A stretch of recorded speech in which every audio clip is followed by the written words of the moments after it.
parents in the Del Mar School District say their special needs students are being denied services and they're being bullied into silence. After today's historic prisoner swap, a local man says his brother is still behind bars in Russia.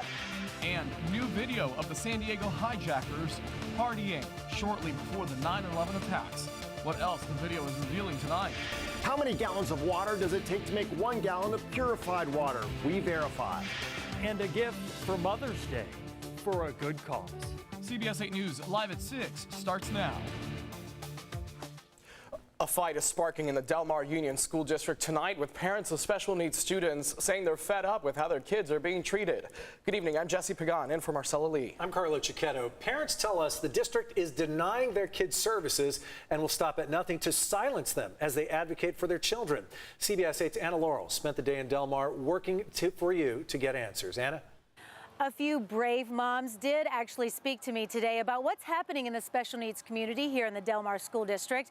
I call them brave because they are terrified that they will be retaliated against for speaking out. In fact, I met a single mom who cannot even bring her 6th grader here to school or pick him up because the district slapped her with a restraining order.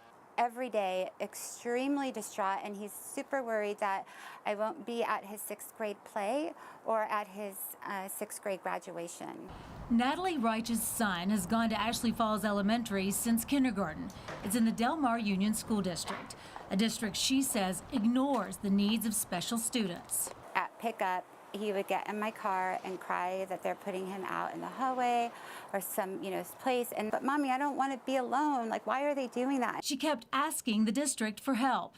And it seems the more I ask for something, the more hostile they get. Now she can't get within 200 yards of her son's school because of a restraining order. You're looking at a community that's being silenced. I met with other moms of special needs students today. They tell me Natalie is not alone. We're very concerned that there's going to be retaliation for speaking up and saying what is actually going on. Maniza Shikani says the district even sued her family for protesting their plan for her son. It's been a tremendous amount of work to even get to where we are now, but hasn't given us enough support for him. I started calling the district this morning. Late this afternoon, I got a call back from the Director of Student Services. She told me the district is legally allowed to sue a family for interfering with the district's plan for a student, and parents have a right to a meeting to address any concerns. All the moms I spoke with say they requested those meetings. Natalie's son just has 5 weeks left in the district before he graduates. He is an innocent child here, and he wants his mom to take him to school, and he wants his mom to go to his 6th grade play, and he wants his mom to be there for his graduation. In Del Mar, Anna Laurel, CBS 8. There's a Del Mar Union School Board meeting going on right now. We have a crew there, and we'll let you know what happened tonight at 10 and 11. And don't forget, here at CBS 8, we're working for you. If there's a story you'd like us to look into, email us at yourstories@cbs8.com. Breaking news we're following in Poway, where the search for a missing teenage girl is getting more desperate by the hour. 13-year-old Cassidy Chan hasn't been seen or heard from since yesterday. CBS 8's Heather Hope is live in Poway. Heather?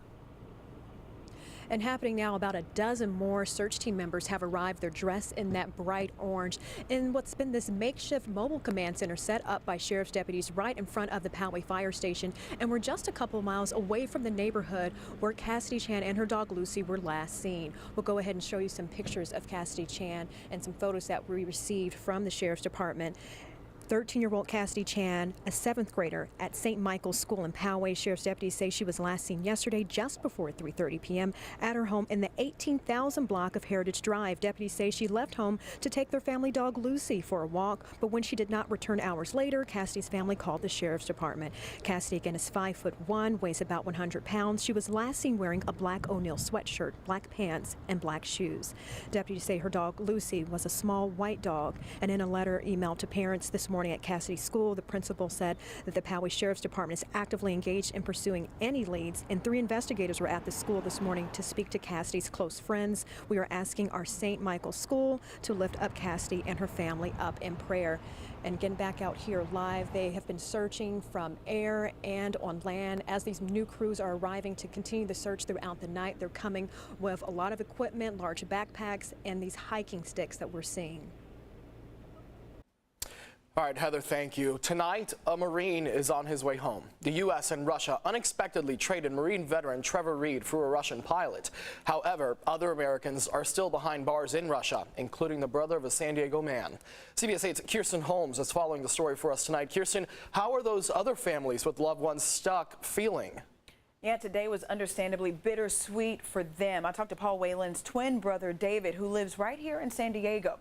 He says there are about 40 American families with loved ones detained overseas all across the globe, so they try to be a pretty tight-knit group. David says although they are excited for the Reed family, their hearts are broken as their loved one, Paul, continues to sit behind bars in a Russian prison.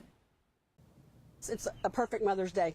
It's better, well, not better, but almost as good as the day he was born. You can hear the joy in the Reed family's voice as they get ready to welcome their son, Trevor Reed, home.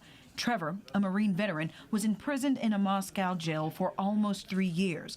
The Reed family says they're just happy Trevor is alive and on his way home. We have a close relationship with the Whelan family, and we talk to them regularly all the time. So our hearts were a little broken when we found out that it wasn't going to, the deal was not going to include Paul. How long has he been gone?